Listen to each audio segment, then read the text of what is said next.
নমস্কাৰ বন্ধু বান্ধৱীসকল, welcome to my YouTube channel. বলক আজি আকৌ এটা নতুন টপিক আমি আলোচনা কৰোঁ। লিভিং সজীৱ। সজীৱ মানে হ'ল যে যিবোৰ জীৱ জন্তুৱে কি কৰে, উশাহ নিশাহ লৈ মানে জীয়াই থাকে, সজীৱ জীৱ জন্তু। এতিয়া হ'ল যে special characteristics found in living beings, যে যিবোৰ জীৱ জন্তু মানে জীয়াই আছে, সজীৱ হয়, সেইবোৰৰ কিছুমান কেৰেক্টাৰিষ্টিক আহক চাওক। All living things need food. সকলো জীৱিত বস্তুৰে কি লাগে, জীয়াই থাকিবলৈ ফুড লাগে।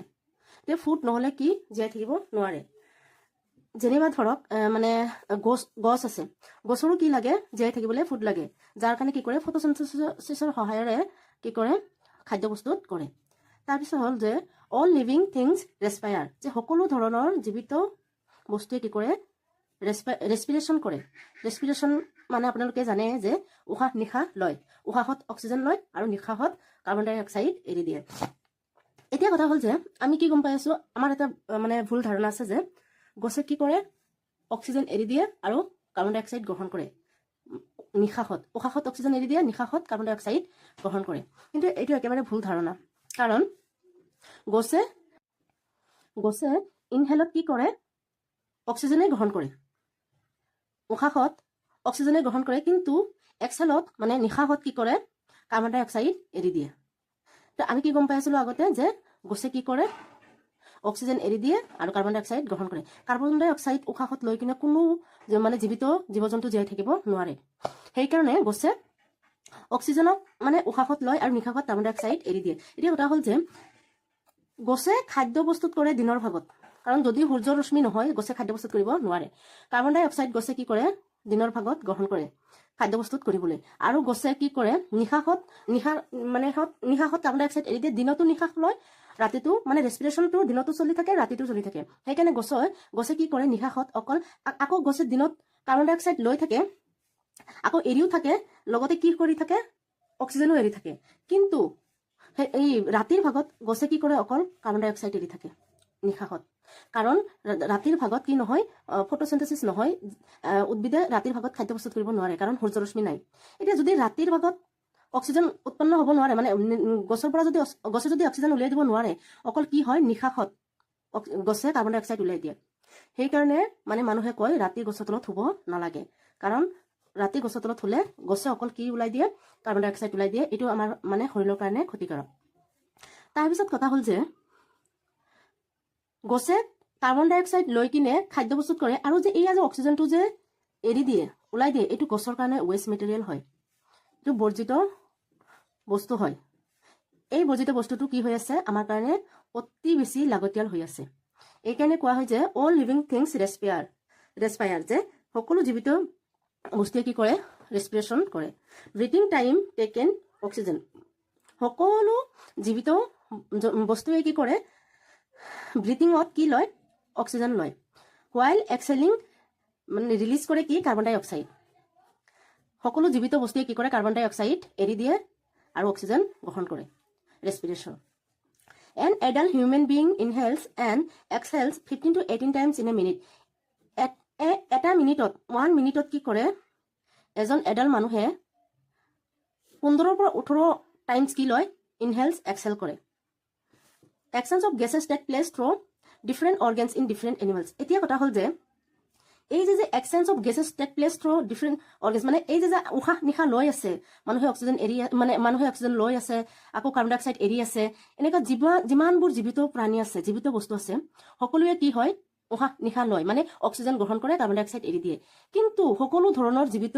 বস্তুৱে কি একেটা অৰ্গেনৰ দ্বাৰাই মানে ৰেস্পিৰেশ্যন নকৰে, বেলেগ বেলেগ অৰ্গেনৰ দ্বাৰাও ৰেস্পিৰেশ্যন কৰে। যেনে ইয়াতে হ'ল যে এনিমেলছ আৰু ইয়াতে ৰেস্পিৰেটৰী অৰ্গেনছ, কোনটো অৰ্গেনৰ জৰিয়তে ৰেস্পিৰেশ্যন কৰে। এতিয়া হ'ল যে human, lion, snack, Lizaad, bird et cetera, এইকেইটা কিহৰ দ্বাৰা ৰেস্পিৰেশ্যন কৰে, লাঞ্চ। তাৰপিছত হ'ল যে ইনচেক্টছ, পোক পৰুৱাই কিহৰ দ্বাৰা কৰে, ট্ৰেকিয়াৰ দ্বাৰা কৰে। আটমে কিহৰ দ্বাৰা কৰে, স্কিনে। কেঁচু কিহৰ দ্বাৰা ৰেস্পিৰেশ্যন কৰে, স্কিনৰ দ্বাৰা কৰে। ফ্ৰগ, বেকুলিয়ে কিহৰ দ্বাৰা কৰে, লাঞ্চ এণ্ড স্কিন দুইটাৰে কৰে। ফিছ, অক্টোপাছ, এইবোৰে কিহৰ দ্বাৰা ৰেস্পিৰেশ্যন কৰে, গিলৰ দ্বাৰা কি কৰে, ৰেস্পিৰেশ্যন কৰে। এতিয়া আপোনালোকে বুজি পালে যে যিমানবোৰ লিভিং অৰ্গেনিজম আছে, সকলোবিলাক জীয়াই থাকিবলৈ খাদ্য লাগে, আৰু কি লাগে যে ৰেস্পিৰেশ্যনটো লাগে মানে ইনহেলছ এক্সহেলছ লাগে ইনহেলত কি লয় অক্সিজেন লয় আৰু এক্সহেলত কি এৰি দিয়ে কাৰ্বন ডাই অক্সাইড এৰি দিয়ে exchange of gases in plants mainly takes place through leaves এতিয়া কথা হ'ল যে আমি পাই আহিলোঁ এনিমেলছত কাৰ দ্বাৰা ৰেস্পিৰেশ্যন হয় এতিয়া গছ গছনিত মানে কৰ পৰা মানে কাৰ দ্বাৰা ৰেস্পিৰেশ্যন হয় গছ গছনিত যেটো এক্সচেঞ্জ হয় গেছৰ সেইটো কিহৰ দ্বাৰা হয় পাতৰ দ্বাৰা হয় পাতত হয় through the microscopic প'ৰ্ছ present in the leaves যে এয়া গছৰ পাতত কি আছে সৰু সৰু বিন্দা আছে যিবিলাকক ষ্টমাটা বুলি কোৱা হয় সৰু সৰু বিন্দা আছে oxygen goes in and carbon dioxide gas comes out সেই সৰু সৰু বিন্দাই দি কি হয় অক্সিজেন ভিতৰত সোমায় আৰু তাৰ পৰা কাৰ্বন ডাই অক্সাইড নিশাখত ওলায়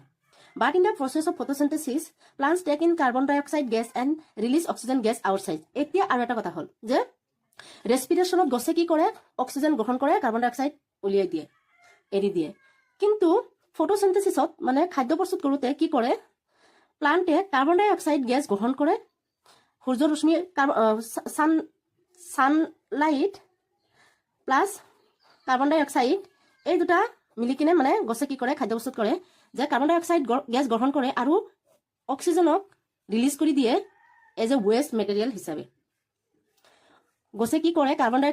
খাদ্য প্ৰস্তুত কৰোঁতে কাৰ্বন ডাই অক্সাইড গেছ গ্ৰহণ কৰে আৰু অক্সিজেন কি কৰে এৰি দিয়ে photosynthesis in plants occurs only during the day যে ফটোচিন্থেসিস অনলি কেতিয়া হয় দিনৰ ভাগত হয় কাৰণ দিনৰ ভাগতে কি আছে সূৰ্য ৰশ্মি আছে while respiration occurs day and night আৰু কি হয় respiration দিন ৰাতি দুইটাতে মানে হয় plants are the major source of oxygen in nature plants কি হয় নেচাৰৰ মেজৰ source হয় অক্সিজেনৰ যে অক্সিজেনৰ মেজৰ source কি হয় প্লান্ট হয় প্লান্টৰ পৰা কি হয় অক্সিজেন উৎপন্ন হয় এক্সক্ৰিশ্যন হ'ল যে জেনেৰেলি আমি মলমূত্ৰ বুলি ক'ব পাৰোঁ ৱেষ্ট মেটেৰিয়েল মানে উলিয়াই দিয়া যিবিলাক অলাগতিয়াল পদাৰ্থ যিবিলাক বস্তু আছে যিবিলাক সেইবিলাক উলিয়াই দিয়া এতিয়া হ'ল যে during the process of obtaining energy from food some waste materials are produce in living organisms যে কি হয় যে ফুডৰ পৰা যেতিয়া এনাৰ্জিখিনি লৈ লোৱা হয় শৰীৰে মানে বডিয়ে যেতিয়া ফুডৰ পৰা এনাৰ্জি লৈ লোৱাৰ পিছত কি হয় কিছুমান ৱেষ্ট মেটেৰিয়েল প্ৰডিউচ হয় লিভিং অৰ্গেনিজমৰ ভিতৰত the process by which living organisms expel waste materials from their bodies is called excretion যে এই লিভিং অৰ্গেনিজমে ৱেষ্ট মেটেৰিয়েল উলিয়াই দিয়াকে কি বুলি কোৱা হয় এক্সক্ৰিশ্যন বুলি কোৱা হয় বডিৰ পৰা ৱেষ্ট মেটেৰিয়েল উলিয়াই দিয়াকে কি বুলি কোৱা হয় এক্সক্ৰিশ্যন বুলি কোৱা হয় excretion of waste materials in animals occurs mainly the form of urine and faeces এতিয়া এই যে এনিমেলছত এক্সক্ৰিশ্যনটো কেনেকৈ কি হিচাপে ওলাই দিয়ে ইউৰিন আৰু কি হিচাপে ফিচেছ হিচাপে কি কৰে উলিয়াই দিয়ে পেচাব আৰু মল হিচাপে কি কৰে উলিয়াই দিয়ে the main excretion organ in animals in the kidney is the kidney যে এনিমেলছৰ মেইন এক্সক্ৰিশ্যন অৰ্গেন কি হয় কিডনী হয় animals also' expel waste gases through their respiratory organ আৰু কি কৰে এনিমেলছে যিটো নেকি ৱেষ্ট গেছ আছে সেইবিলাক কি কৰে ৰেস্পিৰেটৰী অৰ্গেনৰ দ্বাৰা কি কৰে উলিয়াই দিয়ে যেনিবা কাৰ্বন ডাই অক্সাইডটো কি ৰেস্পিৰেশ্যনত কি হয় ওলাই যায় এইখিনি আছিলে excretion human sweat is also' a type of waste material which he expels through his skin এতিয়া কথা হ'ল যে মানুহে যে ঘামে চুইটছ যিবোৰ থাকে সেইবোৰো ওৱান কাইণ্ড অফ কি হয় ৱেষ্ট মেটেৰিয়েলছ হয় আৰু এইটো স্কিনৰ থ্ৰুৱে কি কৰা হয় উলিয়াই দিয়া হয় birds expel waste material in the form of droppings আৰু কি কৰে চৰাই চিৰিকটিয়ে কি কৰে ৱেষ্ট মেটেৰিয়েলছ ড্ৰপিংছ আকাৰে কি কৰে উলিয়াই দিয়ে harmful substances are also produced in plants যে প্লান্টছত কি হয় harmful substances কি হয় produce হয় plants either expel these waste materials in the form of secretions or collect this substance in such a part of they do not cause harm যে প্লান্টে কি কৰে সেই harmful substanceবোৰ হয় সেক্ৰেশ্যনৰ দ্বাৰাই কি কৰে উলিয়াই দিয়ে নহলে কি কৰে সেইখিনি এটা এনেকুৱা জায়গাত জমা কৰি ৰাখে যত নেকি সেইবোৰে কি কৰিব নোৱাৰে ক্ষতি কৰিব নোৱাৰে এইখিনিয়ে আছিলে আজি এক্সক্ৰিশ্যনৰ বিষয়ে আপোনালোকে বুজি পাইছে চাগে এক্সক্ৰিশ্যন হ'ল যে অলাগতিয়াল বস্তুখিনি কি কৰা হয় আমাৰ বডিৰ পৰা উলিয়াই দিয়া হয়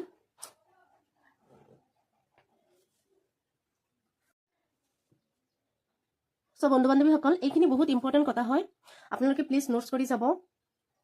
পাৰিলে স্ক্ৰীনশ্বট লৈ ল'ব থেংক ইউ মোক ছাপোৰ্ট কৰিব